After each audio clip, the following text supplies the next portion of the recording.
Hello, Water Cults, and welcome to another edition of Let's Not Meet. I'm your guide, Q, and I just want to remind you that everything covered in these videos ranges from slightly unsettling to extremely disturbing, so just keep that in mind as we go through these stories.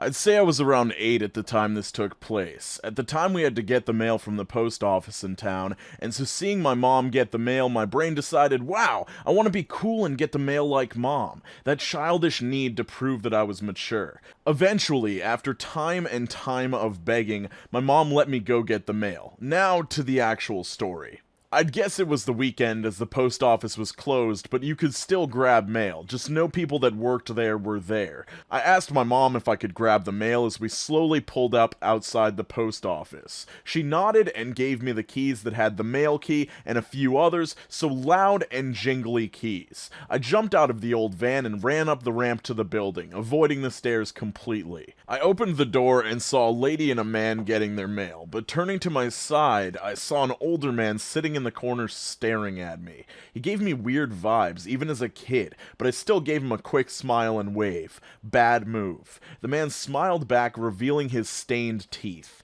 I walked past him and went to the mailbox. Me being me, though, I forgot what key was what, and began fumbling awkwardly as the others grabbed their mail and left the building. After maybe 3 to 5 minutes of trying and failing, I finally unlocked it. I was so happy that I disregarded the man staring as I grabbed the mail. With a quick click of the lock, I closed the box and began to walk away. I found the gaze of the man as he looked at me, a crooked smile across his face. The look he gave still gives me chills to this day, almost a decade later. I put my open hand against the door and began to push when a pair of arms reached around me, one hand forcefully pulling the door shut and the other wrapped around the upper part of my chest, like my collarbone, pulling me into a tight, unwelcome, and horrible hug. I froze. What was I supposed to do? I was always taught to respect adults, and I did. He had a strong scent of alcohol on him, so much that I think I coughed a few times. He began to speak after a moment of just holding me there.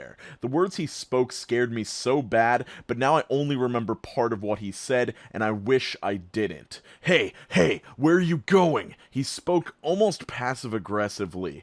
Oh, I have to go. My mom is waiting for me, I stuttered. Oh, okay. He sounded defeated and began to let me go, but before I could break away, he held me tighter again, tighter than before. Wait, I have a dog, you know. He had that stupid grin on his face, that scary grin. Oh, that's cool. Yeah, and you should come with me, and you can play with him, he encouraged. The scary thing is, I almost went with him at that moment. The next maybe 8 minutes felt like hours as he let me go and pulled me back hard into him, his scruffy beard and soft dirty coat brushing against me. The details make my head hurt to remember, but he kept telling me no, almost ordering me to go with him. Finally, he seemed to snap. All right, you're coming with me. What? But I need my mom. I have her keys and she's waiting for me. Please. That was still my priority, her keys and mail. Nope, you're coming with me now. He opened the door and began to pull me out. In a moment of his weakness, I broke away, running to my mom in her car. I slammed the door shut, scaring my brother and my mother. I began shaking and crying, dropping my mail to the floor. I shakily picked it up and handed everything to my mom, as she demanded to know what happened. I told her everything and she looked pissed. I was so glad she was on my side. I looked outside, tears still streaming down my face. I noticed the man look at me through the car window from the top ramp of the building. I began to cry harder and panic as he started coming over. My mom stopped me as she noticed him coming. What was her reason for thinking he was completely harmless? He fell at the bottom of the ramp. He tripped. My mom laughed at the creep and started driving away, while she tried to comfort me, saying things like, "Oh, he was a harmless old drunk man, and he didn't hurt you." Now, years later, I brought it up to my dad when I was at his house. My parents divorced 3 years after this incident, thinking he knew. My mom never told him, so he was angry, but I calmed him down. He was pissed my mom didn't come for me sooner, and that she hadn't done more. I told him not to confront my mom on this, and he agreed. Now, not long after telling my dad, I brought it up to my mom. My mom said I was being a drama queen that I would never get hurt and that he never tried anything. I was furious, but now I didn't know if I should be. I mean, I know drunk's slurring, but this is almost spiteful and his tone demanding. My questions I'll leave with are, what were his intentions, and am I right to be mad? When I read the mother's reaction to this entire situation, I just wanted to shout at my computer screen. It seems like her maternal instincts completely failed her in this situation. I think this guy's intentions were to get this girl back to his house, and there's no reason that an adult man should have an 8-year-old at his home.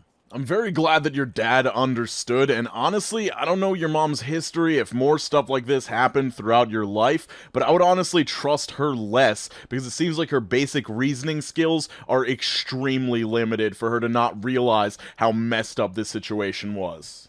I was 4 years old when this happened, and only remember parts of it, so I had my mom tell me the full story now that I'm older. When I was younger, we would go to stay at my aunt's house when my family visited my mom's hometown. They had a Labrador, and we only ever had a hypoallergenic dog. I got a rash from it, and oddly, it spread down there, you know? My mom says it's because I was a kid and I probably wasn't washing my hands and then going to the bathroom with whatever I was allergic to still on my hands. Dog hair, I guess, or dandruff. My mom took me to the dermatologist right when I got home because it had not gone away. Neither of my parents used a dermatologist, so they asked friends for a recommendation. My mom is a doctor, so she did look into this guy before she took me to him. He had a good reputation. When we met with him, and I do remember parts of this, he checked over everything and said it wasn't much to be worried about, and he gave me a steroid for it. He then asked my mom if he would be able to take pictures of the rash to document it for research. Now, my mom being a doctor is pretty okay with using cases for research.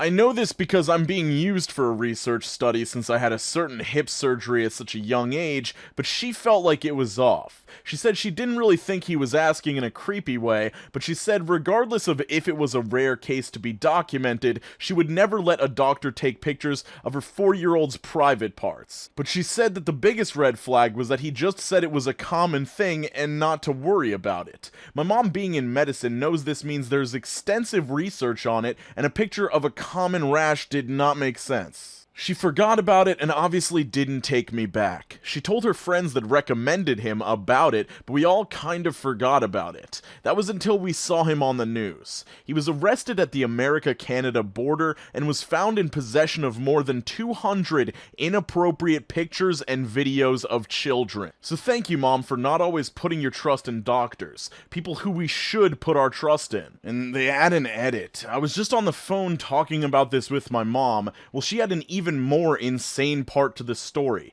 He's practicing again in the same office. My mom has called multiple times, and every time the receptionist says he's on vacation.